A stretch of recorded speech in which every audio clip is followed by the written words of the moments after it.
It's the week of Christmas, and everyone is celebrating. Belle and her friend Miley were walking to see Scrooge. Scrooge was at his office, while Miley and Belle were on their way. Scrooge works at his own office, but Belle was just stopping by for a quick chat with him. Miley is by her side the whole time for support. Oh my gosh, I cannot believe him. He's being so selfish. I know, right? I think we should break up. This is not working out. Ted, don't I know this relationship is terrible?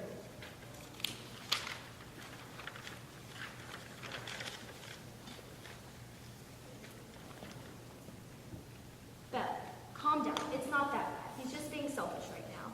Tell me about it. He used to be so sweet, but not anymore.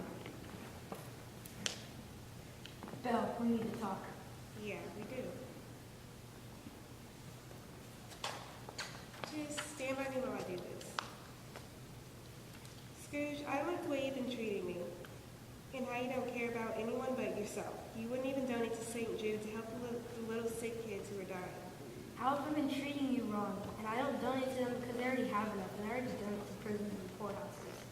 I feel like you don't love me anymore. You focus on your work more than me, and I feel like I'm only still here because you... Because I love you. Belle, say something, please. There's nothing to say. You love the money more than me. Then I guess this is over. Belle, come back. There's no reason to come back. All you love is the money, and if it can't cheer you and comfort you when the time to come, as I would have tried to do, I have no just cause to grieve. What idol has displaced you? You never used to be like this. A golden one. You don't love me more than the money, and I know it. You fear the world too much. If you would just be yourself, we wouldn't have this issue. But then again, you would still love the money. Even if I've grown so much wiser, what then? I am not changed towards you. Hi, Scrooge. Belle, may you be happy in the life you have chosen, even if it is not with me.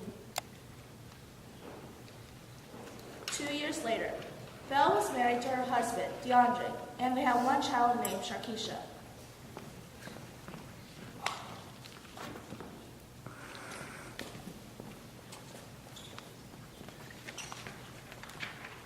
Mommy, I'm hungry. Here. We'll get you food when we get to the Christmas party. Belle, DeAndre, and their child, Sharkeisha, made it to the Christmas party to have a wonderful night, and they lived happily ever after. Scrooge, however, lived to be lonely and miserable. He longed for a child like Belle's, but would never have one because no woman loved him. A man who thinks only of himself and no one else is destined to be alone without the riches of family and friends. Honey reported known for her birth stories and her great ambition as she quickly rose through the ranks with her editor until he died 3 years ago. Now in present day, Courtney is getting home from work to her home in New York. It is Thanksgiving Day. Finally, at home, away from those hateful turkey-loving children that my brother had. I do not understand why he wanted so many children.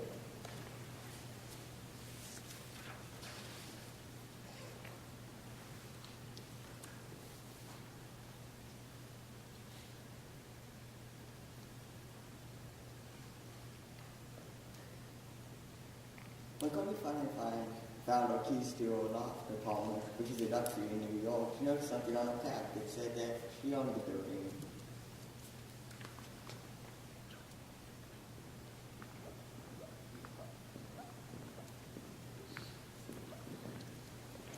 What the? Is that you, Mr.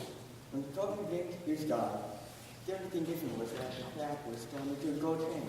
Ted scared her with the saw, when he entered the house, looked around, and double locked the doors, which is not her custom. Then she sat down to sleep when she heard a very strange noise.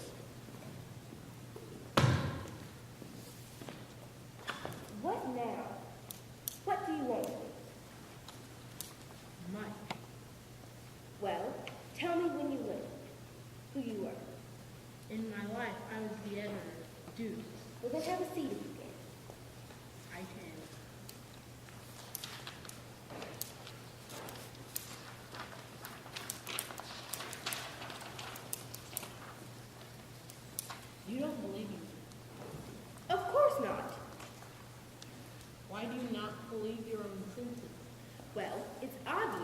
You're just a side effect from those old leftovers I had last night. You have more gravy than gravy about you. Well, then what if I told you one secret about old John? Old John, how did you... I see you believe in me now. Listen carefully, for I'm condemned as I've been. For my greed and foolish ambition is now in death. I have been forced to travel the world and able to help those who need me. I am the lowest of the low, unable to support those above me. Well, you always were a man of business. Only that the business that was not mine for forbearance and support were my business. Now my time is short, so we will listen so you can escape your fate, that you will be visited by 3 spirits tomorrow, at 1 the second, the next day, and at the same time the third the next, when the clock strikes 12. Your fate. What was your fate? I have been forced by the gods above to roam the earth forever until I finish my business. Well then, what on this godly planet is your business? Because you are kind of a harbor lost. Finishing the Gangster Times. But it closed last year. We haven't put out a Gangster Times in a year. I know that. Why do you think I am here talking to a good-for-nothing girl who can't report anything but fashion tips for Vogue magazine? How do you know? That this is what I must do until I can be sent to heaven. So I did research. Is that okay with you, bro? I knew that place was going downhill fast, just like the government. But that's not the point. Well, if you had stayed, maybe the president wouldn't have become so addicted to twerking. He went mildly on that. Courtney chuckled nervously while wondering if that would offset the ghost offended us. You will be haunted, remember, by 3 spirits. 1 past, 1 present, 1 future. This is your time to change your fate. Do not forget. I get you, girl. With that, we slowly started to fade away, and the only thing that was ever there was a note that said, "Don't perform mine." Connie chuckled at the note and set out for a long night of rest, and behold, the so-called one starting to be Christmas.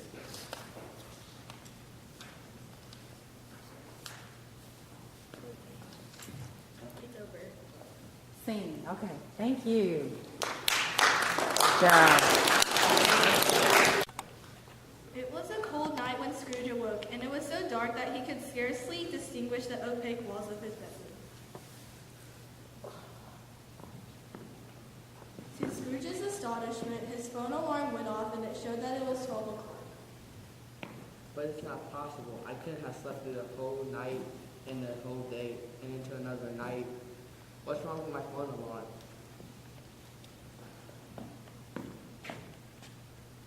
Oh, it's so cold and foggy outside. Everybody's running around on the streets and making too much noise. Marley's ghost still bothered Scrooge a lot, and he wondered if it was a dream.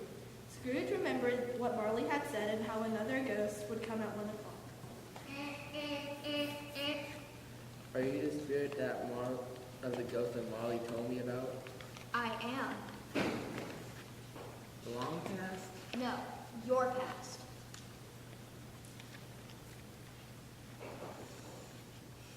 Come with me, and I'll show you your past. Now we just need to get through this wall. And don't worry, with me we'll be able to get through. Good heaven. I grew up as a boy here. What is that on your face? Oh, nothing. Just lead the way. As Scrooge and the ghost of Christmas past walked along the road, Scrooge remembered every little thing, even the fences and the gates.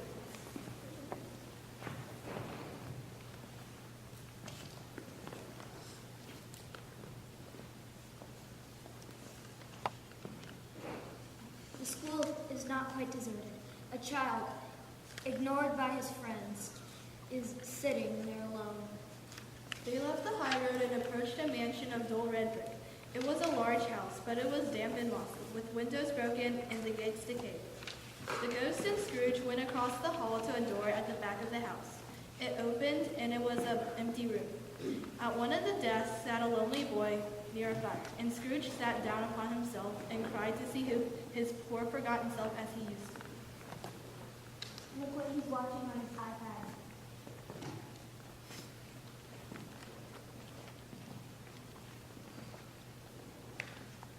Look, it's Stewie from Family Guy. I remember this when I was a young boy. I would have the time and the heart to watch all these movies and play games. Poor boy. What?